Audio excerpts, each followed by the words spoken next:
Hi there, welcome to this week's video in which we are going to be talking about realism, Walt Whitman, Emily Dickinson, and um, Harriet Thornburg. Okay? So let's get started. I'm going to share my screen with you right now so we can have access to the presentation.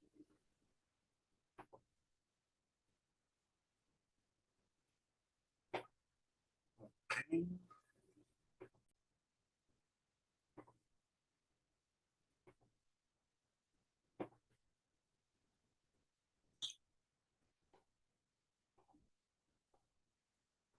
Okay, so here we are.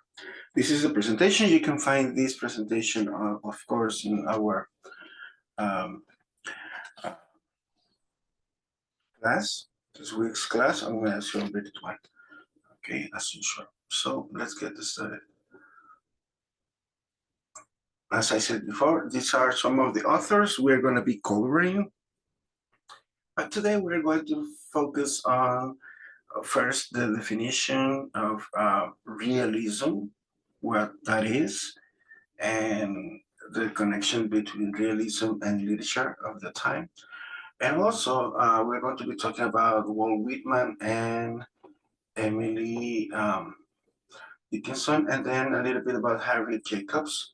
You're going to be doing your online graded activity number 3, uh, based on Harriet Jacobs, which is a very interesting character and a very interesting story. Okay, so let's see. First, let's begin with realism. Okay, well, this is not very difficult to comprehend because, as the name mentions that or says that it has to do with realistic life, okay? Portrayal of how life really is, okay? With the positive and the negative aspects of that. So, as a movement or a literary movement, we can say that it was a reaction against romanticism and also idealism that is maybe presented in transcendentalism, as we saw that last week and this week, and also, excuse me, again against imaginative freedom. Okay, so people got really tired of that. Okay, using the imagination, all the classics and the references to the classics, and also, about this extremely positive vision of life. So people wanted to see reality, and at least in the case of the United States, because this movement emerged in France, okay, that is something that is important to point out, that realism emerged in France, okay. I want to say that, at least in the case of the United States, what sparked or ignited this literary movement and also artistic movement in general was the Civil War. We are going to see here that the Civil War was a very serious event in the United States. Okay, so basically what they had in the US, was a conflict between the North and the South. And this conflict caused or led to the Civil War. And this conflict was the central element of the literature of this period of time. The Civil War took place for a period of 4 years, I think between 1961 and 1861 until 1865. Okay, so it took a period of 4 years, but I think ever since, the U.S. as a nation has been fragmented or divided, right? Uh, because it is not the same, right? It was a division between certain states, okay, a group of states, the North, and another group of states was the South, okay? So this division I'm talking about was caused by slavery. So the North, okay, that they call themselves the Confederate States, the North, they were anti-slavery, okay? While the South or the Union States, they were pro-slavery, okay? And we're going to see in a moment why, okay? And something important to mention here is also that the president during this time was Abraham Lincoln. And as probably you already know, he was murdered, he was assassinated, right? He was at the theater. I think, if I am not wrong, from what I remember, it's called the Ford Theater. That's the name of the theater. And then he was murdered right there, okay? Because his election as the president of the United States was the event that really led to the beginning of the Civil War. Before that, there were always, like, people were trying. I mean, not people, the states and the interest and everything.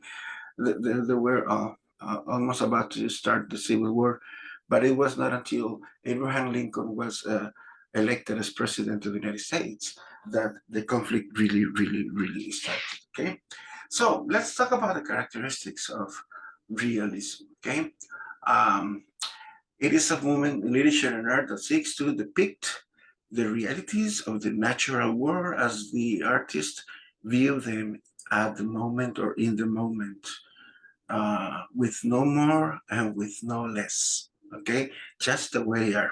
And there is something important that I didn't include here, I think, but I want to point it out right now, and that was the fact, the type of narration that realistic literature had, and that type of narration is called, or was called, detached narration. Okay, as you can read from your course reader, page 215, it says, realist writers adopted the scientific method of detached observation. This allows the narrator of a story to sound unbiased and distant, as if simply recording the complete facts of the story. The reader is then allowed to draw his or her own conclusions. Okay, so the something it says here that is, notice that detached perspective of the narrator and the detailed description in this passage. And there is a passage, right, taken from an occurrence at Owl Creek Bridge by Ambrose Bierce. That is a story you have to read for Monday. And the passage says, or goes like this: a man stood upon a railroad bridge in northern Alabama, looking down into the swift water 20 feet below. The man's hands were behind his back, the wrists bound with a cord. A rope closely encircled his neck.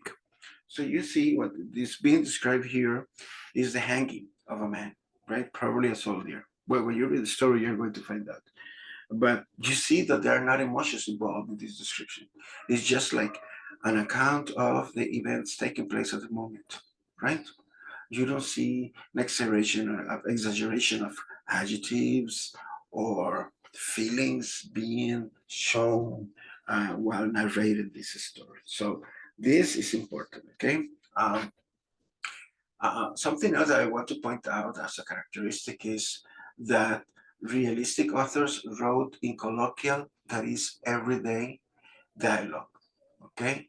Conversations and vernacular language, just like common people do in everyday life, with their accents, with the jargon or the words for each country, each place, each state in the in the U.S. Right? So that is important because that brought this sense of reality. Right? Where are you going to see that? Well, nothing better than Mark Twain. Okay. Um, we have a story here that is called a, let me see, it's called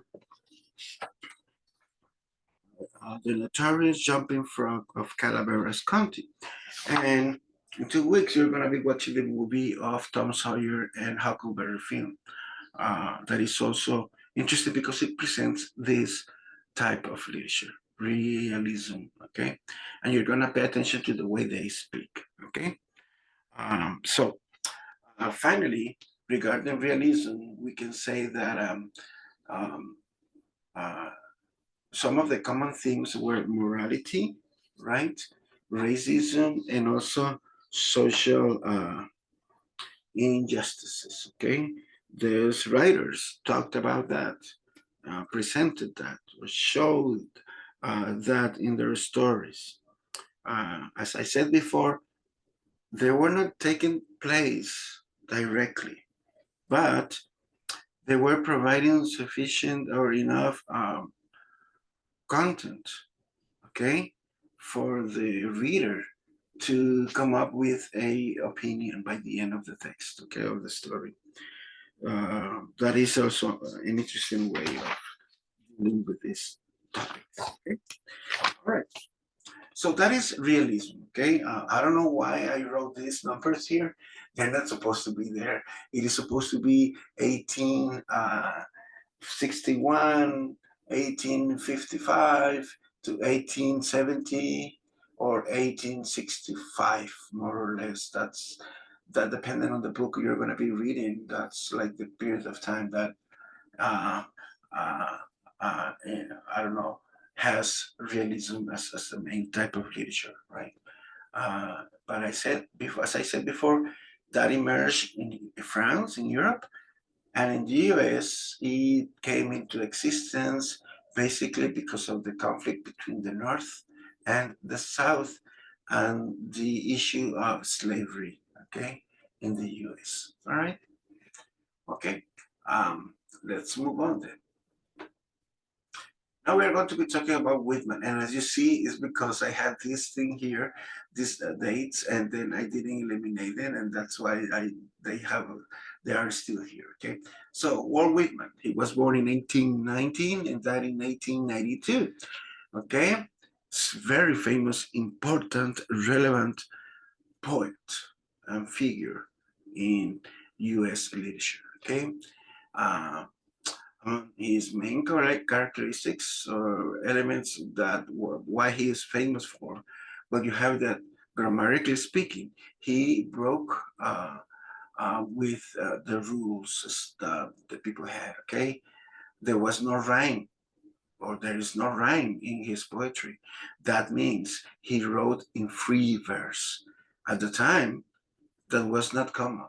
Okay, nowadays I think it's the most popular way of writing poetry, right? But at that time it was not that common. Okay. Also, it is important to state that he really loved the United States, and he really loved this idea behind uh, the creation of the United States as a nation, as a country. Okay, and he saw the U.S. as the greatest nation in the world. Okay, um, one of his, or maybe his most famous book is Leaves of Grass. The first edition was published on July 14, 1855, and it included only 12 poems. Okay, the last edition of Leaves of Grass was published in 1892 when he died. And at that time, at that moment, it included 400 poems. Okay, so it went from 12 poems in 1855 to 400 poems in 1892. What does it mean? Well, it means that this book was every certain amount of time, maybe every year, every 2 years, every 3 years, was going to be edited and changed. And then new poems were added or modified. Okay? As a matter of fact, one of the poems that we're going to be analyzing today, that is A Son of Myself, had a different original name. Okay, it was even called Walt Whitman. Okay, or the American, or something like that, until the very end, in which it became Son of Myself. Okay, We can also state that Walt Whitman was highly inspired by Emerson. Okay, we already saw Emerson, right, with Walden and nature and his idea of transcendentalism and all that, right? So, as a result of this admiration, right, or inspiration, Walt Whitman celebrated all aspects of nature and humanity by using spiritual language. Okay, his book Leaves of Grass. I don't know why I wrote L-O-F. It should have been L-O-G. Well, you understand. It's Leaves of Grass is the most influential poetry book in the U.S. Uh, as I said before, he celebrated all aspects of life, the unique, talking about people or animals or nature, right? The unique, the commonplace, the beautiful, the ugly. So there was no difference, and nobody or nothing, okay, was less than any or anyone else. Okay, good. Now we have the poems. We are going to start with I Hear American Singing. Okay, that is the first poem that you find that your course reader. Okay, so I Hear American Singing. This is a very beautiful poem, at least from my perspective. Okay, so you have it is a poem by the American poet Walt Whitman that was first published in 1860. That is 5 years after the first publication of Leaves of Grass. Okay, that remember was in 1855. Through the poem, or even though the poem was written on the eve of the Civil War, almost at the beginning, okay, it represents a vision of America as a harmonious community, right? It was published in 1860. The Civil War started in 1861, a year before the beginning of the Civil War, okay? In the poem, you can see that the action, the storytelling, well, not the storytelling because it's a poem, right?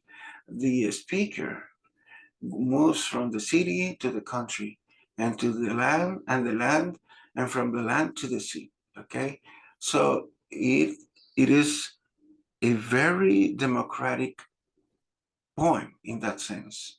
It includes every single corner, every single place of the United States, and all people from all walks of life. Okay, so that is interesting also, right? That or at least to take into account. This poem also envisions America as a place where people do honest, meaningful, and satisfying work, and also celebrate that work in a song. Okay, why this is a very symbolic, right? The fact that all these people from all different walks of life, but not all of them, and we're going to see that in a moment because that is interesting and that is really important. Uh, the fact that they are singing, right? So this sing song, it's a very important symbol, right? When you sing, it's because you are happy, usually, right? Most of the time, you celebrate something, right? Singing is something that you can do together with other people, right? You attend a concert and then everybody, no matter where they are from and what social uh, status they are from or whatever job they have or profession, well, you attend La Bichota, the concert, and then everybody sings. Coldplay, everybody sings. Iron Maiden, yes. Okay, everybody sings. So this is a very democratic um, event. It's like an attending a sports activity where people from all walks of life, from you know everywhere, different levels of society, etc., they get together. Okay, and for at least for a period of 2 hours, they become one. And this is, I think, why Walt Whitman decided to choose this verb, this action of singing, right? because that is something that everybody can do at the same time, and it doesn't show any difference between people. Okay. Uh, Plus, by singing, and in this case, they celebrate their labor, their work, their activities, right? Showing that no one is less important than anybody else in that society. Okay? And at the same time, they are expressing, they're telling what these labors or activities are. Okay? Now, here you are supposed to have something. I don't know what is, okay, yeah. Excuse me. You have themes, okay? Basically, two main themes you find in I Hear American Singing. One is work, as I said before, but also identity, right? Not only in the individual aspect, right? That, well, my identity as a person, and I'm very happy and proud of whatever I do, but also in the sense of identity in terms of a nation, in this case, the United States. Okay. So, identity as a nation that is composed, confirmed, okay, by many different groups, where everybody is unique, but at the same time, everybody is part of one common thing. That you're going to see that in the next poem when uh, the little kid asks the man, the father, I don't know what the grass is. Well, the grass is this. It's also an important symbol, right? It's like is unique, but at the same time, it provides an idea of uniformity, right? Of everybody being the same, of democracy, right? So we have the themes of work, labor, and also identity. And this is very important because you have to remember that they were at the eve, okay, of a civil war. The country was totally torn apart. It was divided, fractured, okay, and what Woolman was trying to reach or achieve here is that, hey, let's forget about our differences and let's focus on our similarities, on our identity, on those elements that that make us uh, uh, uh, to be what we are, the United States of America. Okay. So that is interesting. Now, something else that I want you to see, okay, and I said it before, right? It was written in 1960, 1860, there's a mistake. There was a decisive and troubled moment in US history. In 1860, the Congress passed the Fugitive Slave Act. What is that? Well, this is a law. It was a law or an act that required that all escaped slaves be returned to their masters, no matter if they were all already free or they were in other states, like in the northern states, the ones that were anti-slavery. This law that was passed by the Congress, known as the Fugitive Slave Act, required that. So, of course, the South was happy because they needed uh, slaves to continue working, right, on their cotton fields and their factories and the farms and whatever.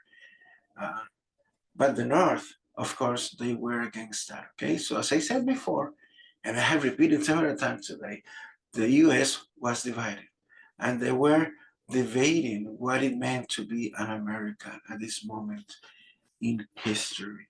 Okay. And finally, we can say that this poem, I Hear American Singing, shows a vision of America as a united society. However, there are signs of, in the poem, okay, that there are certain problems. Because you read the poem and everything is perfect, right? Perfect. People are happy, people are singing, it's a beautiful day, etc., etc., etc. But if you pay attention to the poem and you read between the lines, okay, you can find out that it doesn't include slaves in his account of joyful American worker, nor does it mention the products associated with slave labor, such as cotton and tobacco. Okay, so by omitting this, okay, and this is where I think you are able to see how clever this man was. By omitting this, he is stating or saying, hey, that is not correct. That is not okay. It is wrong. Why? Because simply, my friends, it is not part of this perfect society. And if it is not part of this perfect society, then we can conclude that it is imperfect. Okay? So that is a problem, right? So I think it is very wise, or it was very wise by Walt Whitman doing that. Okay? So that would be I Hear Americans Singing. Okay? The second poem that we have for this course reading and was part of your homework was Song of Myself. Okay? So in this poem, Whitman envisioned democracy not just as a political system, but as a way of experiencing the world. Okay?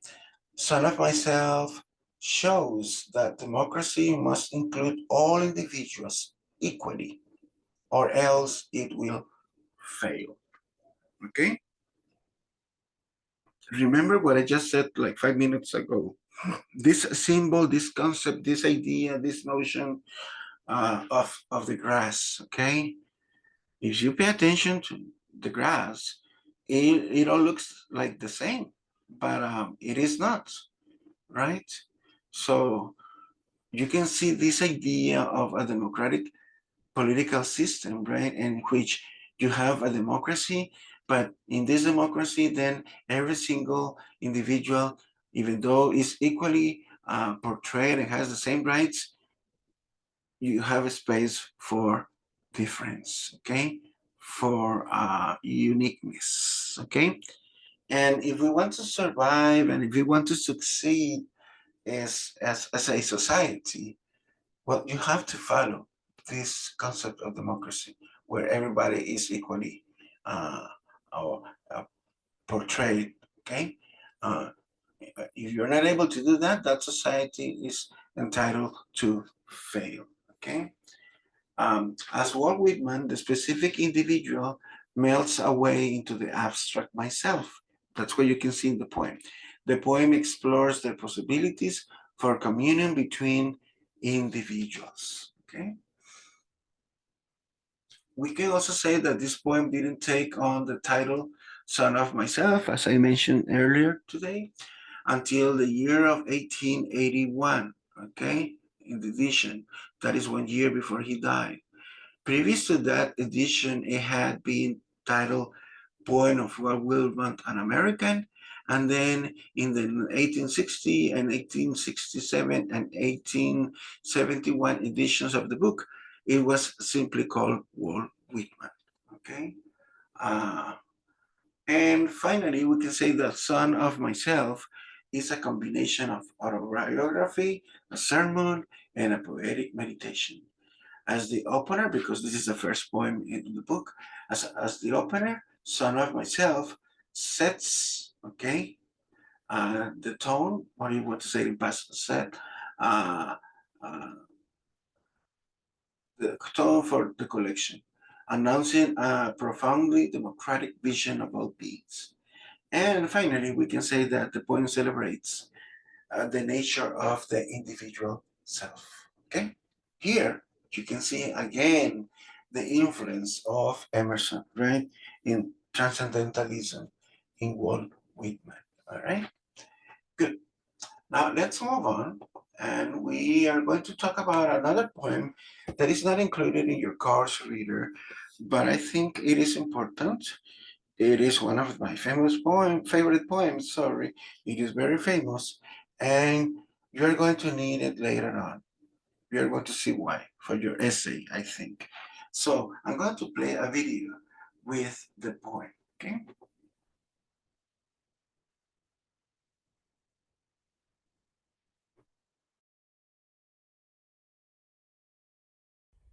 O Captain, My Captain by Walt Whitman.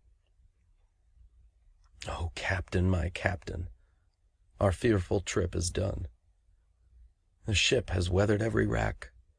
The prize we sought is won. The port is near. The bells I hear, the people all exulting, while follow eyes the steady keel, the vessel.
Okay, that is the audio for the poem "Oh Captain, My Captain," written by Walt Whitman. And this poem was dedicated and written once Abraham Lincoln was murdered, assassinated. So Walt Whitman, because he really admired Abraham Lincoln and they were close friends, he decided to write this poem. Now let's watch another video that explains a little bit of this poem. Okay.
Okay, so that was the analysis, or at least a brief analysis of the poem, so you can have an idea.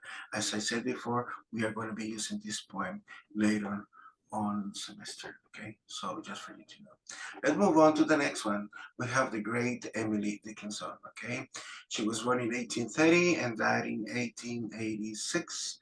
Uh, she is famous because she rarely left her house in New England. um, Basically, she dressed only in white during the last 16 years of her life. He was basically um, recluded in her room and only watching the garden, or I don't know, the trees and nature from outside her window. Okay. She sometimes wrote under the name of Uncle Emily. Okay. And just like Walt Whitman, she is famous because she broke the grammatical rules of the time, okay? Specifically, grammar and syntax. And that made her poetry very difficult to understand at that time, okay? Um, uh, she wrote in some 1,775 poems, which were discovered after her death by her sister Vinnie. Okay, while she was alive, she only published like, I don't know, 5 or 10 poems maximum. She wasn't really famous. She was rejected, uh, mainly because of her appearance, since she was not considered attractive by that society, and this is very unfair. Uh, this is a good example of what Whitman was talking about in his poetry, right? Talking about everybody is equally beautiful and unique, and we have to love everybody because of where they are. But as you know, society is not like that, okay? Um, um, so let's say the poems, okay? We have, I think, some 4 or 5 poems, okay? The first poem that we have, and I'm going to be reading from a, of course, reader, because that's where I have my notes. The first one is Because I Couldn't Stop for Death, okay? Um, so remember, she didn't write titles for her poems. So basically, you're going to see in some books that you have numbers, or what they did is that they just took the first sentence and then used that first sentence as the title of the poem. Okay, so because I couldn't stop for death, he kindly stopped for me. Um, so first thing I want you to see here is that she um, refers to death as a male character, right? He kindly stopped for me. Okay. Um, in this poem, okay, what we have is the death came to the speaker in this case, climbed into the carriage, and you can find that there are two or of them, and then they go to eternity, right? And then they start like this trip or this journey, right? First, they pass by the school. They are able to see some children. Um, we see that there is no rush, okay? They don't need to hurry up, okay? So the speaker felt all her work and pleasures behind to be um, respectful of death, okay? Um, what else? Then after the school, they notice that the sun passes them by, right? And this is a reference to time, okay? And after that, the next stop is a blurry house where it was buried. Okay. The last stanza we have, since that day, those days, centuries had passed, but it feels just like one day since she realized that death and the horses were headed in the direction of eternity. So basically, what we have here as the summary of the poem is that um, she didn't want to die, and there is no escape. Uh, there's no way you can escape death. So if you're not going into death, well, it is going to come for you. And then you see this trip. this voyage, maybe we can see parts of her life from her childhood, like the school and all that, until the place where she sees herself buried, okay? And that is eternity, okay? Um, and of course, we have a personification, right? Death is being personalized, okay? Personified here, right? And time, right? And the carriage and all that. So those are personifications. Uh, this house that is seen by the end of the poem almost, it's blurry, okay? Um, so you cannot see it that clearly, okay? Uh, that can be a memory, or maybe because it is the future, right? So it is not clearly seen, as opposed to the school, right? That it is something that it's already over, has passed. So maybe that is the reason why, okay? And if I ask you, how can you relate this point to realism? Well, we see feelings and emotions, okay? Especially specifically death, okay? Death is inevitable. There is it is uncertain, and also it is mysterious, okay? So by the fact also of having the personification of death, that is giving human qualities and characteristics to something that is not human, okay? You also have the sense or the notion of the individual here. Yeah. Okay. And also you see a little bit a depiction of nature in the poem. Okay. Good. The second point that we have is success is counted sweetest. Okay. So um, this is a very interesting poem, right? Success is counted sweetest by those who never succeed. To comprehend a nectar requires a sawdust need. No one of all the purple host who took the flag today can tell the definition so clear of victory. And the last stanza says, as he defeated Dian, on whose forbidden ear the distant strains of triumph burst agonized and clear. Okay, the first stanza, when it says, success is counted sweetest by those who never succeed, to comprehend a nectar requires sawdust need. You see that people who always fail are the ones who appreciate success the most. Okay, to truly appreciate success, basically what she's saying is that you really, really need it. Okay, and you need to fail first. Okay, um, in this point, we also have a paradox, okay? So success is valued most by those who have it least, okay? It's a paradox, okay? They don't have success, they're not successful, but they really value that, okay? Even though they don't have it, okay? The more successful you are, the less you appreciate that success, and vice versa, okay? Desire is strongest in those who need it. Uh, okay, for example, like Diane soldier, right, in the Civil War. Okay, so we can see it here, right? Desire, the sense of lack of not having something. All right. Um, so it's interesting, right? The next one is much madness is a divinest sense. Okay. Um, this is also a little bit about society, right? The speaker in this poem, I'm going to read it quickly. It says, much madness is the finest sense to the discerning eye, much sense the starkest madness. This, the majority in this, as all prevail. Assent, and you are sane. The more, you are straightway dangerous, and handle with a chain. Okay? The more means to voice opposition, object, this, in other words, be a rebellious.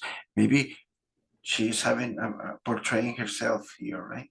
She's addressing herself in this poem because she was different. She was considered as weird, okay, as a rebellious individual. Not only because of the way she wrote her poetry, but also because of the way she lived her life, right? secluded in a room, not going outside, wearing white for the last 16 years of their life, having a love affair with a preacher. So, those things um, lead to the condemnation of society because you're not doing what society expects you to do, right?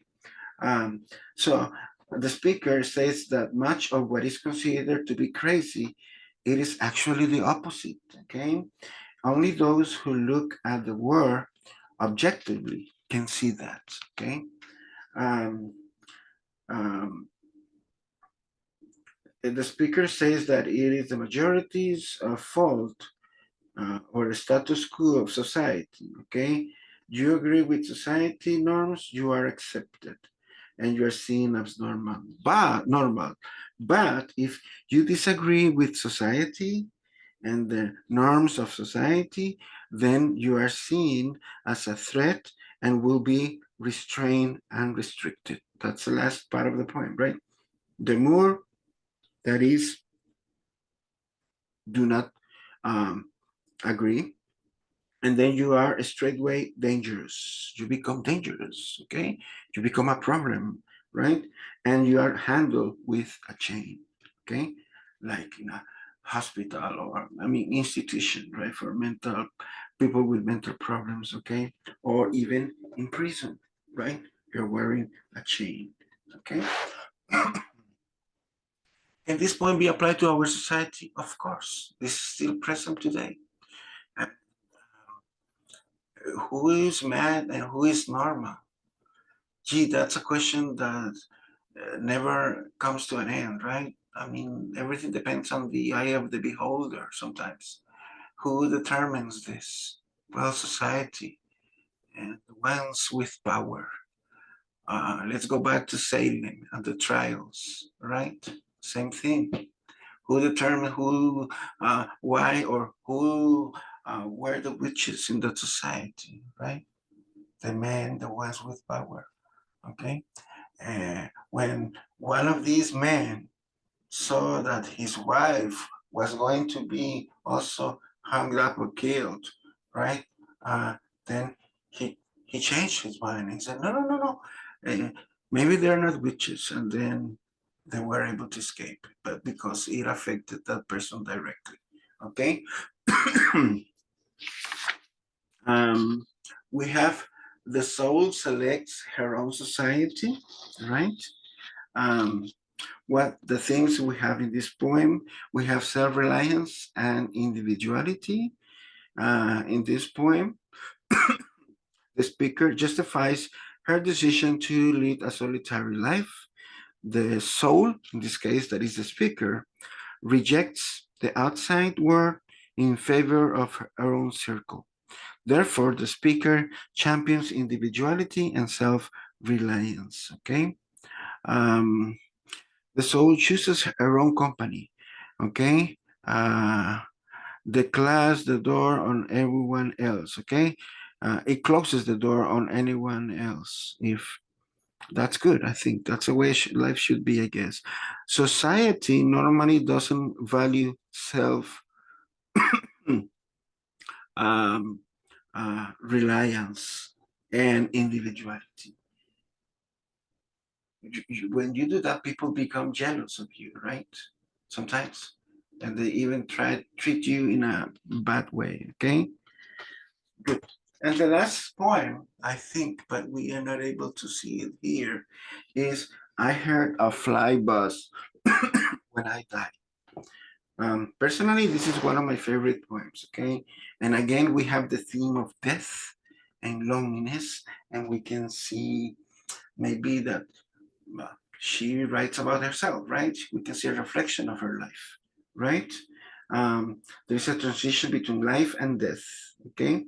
So people gather to this place and people started crying until um, there were no more tears, and they seemed to be um, wanting for the final moment and anticipating the arrival of God, right?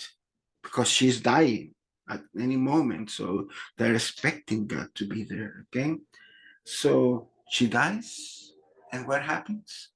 Huh? Well, the only thing that person hears the speaker is a fly buzzing in the room. This is strong. This is a very strong statement against this religious Puritan society, right? Which in which they expect that when you're going to die, you're going to get the rewards and you're able to see God and go to heaven. But here, what we see is that there is no God. And what you have, the result, a fly buzzing in the room. Okay, so that is interesting, right? This fly flew erratically. Okay, it was blue, the color, and it blocked the light, and then the lights from the windows faded away, and the speaker cannot see anything else and dies, and that's it. There is no God. There is no heaven. There is no promised land or whatever, right? And this is very uh, sad for those who are Christian or have at least a religious point of view of life, and you expect, like, when you die, you're going to meet God or go to heaven, right? This is extremely sad. I mean, it's unexpected, right?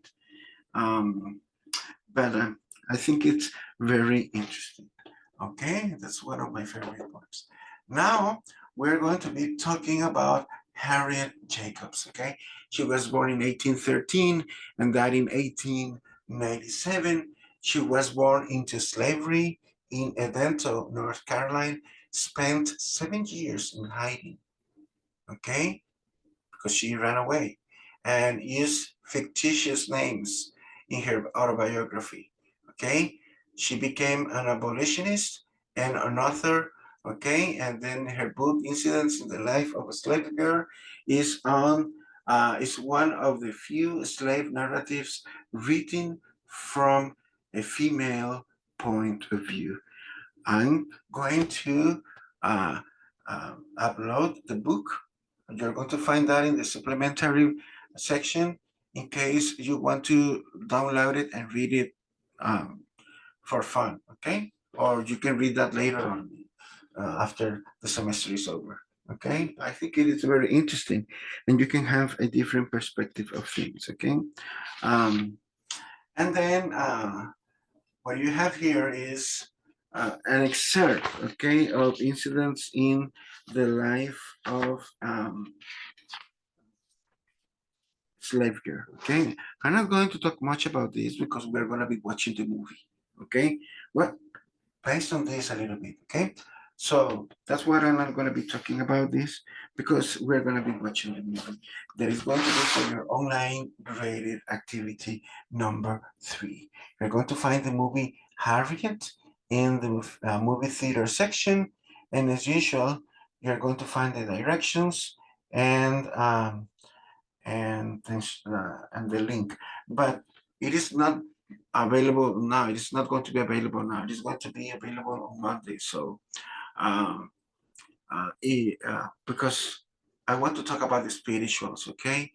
So that will be on Monday. I want to talk with that about that with you. So the homework for Monday, please read the spirituals. There too. It's like very short, very poems.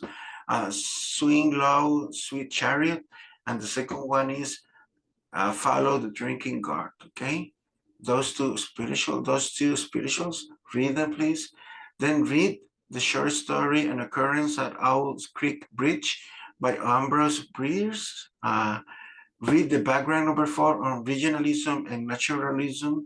They're closely related to realism, but they have different elements.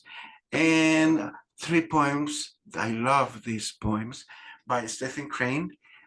The first poem is they're very short, like maybe 5 or 6 verses.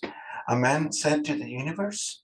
Then the second poem is I met a seer, and the third one is the wayfarer. Okay, and finally read the other short story that is An Episode of War by Stephen Crane. But please do read this because we're going to be working with these texts in class. So if you don't read the texts, well, we're not going to be able to carry out the activities, okay? So please read them. They're very short. The spirituals and the poems, extremely short.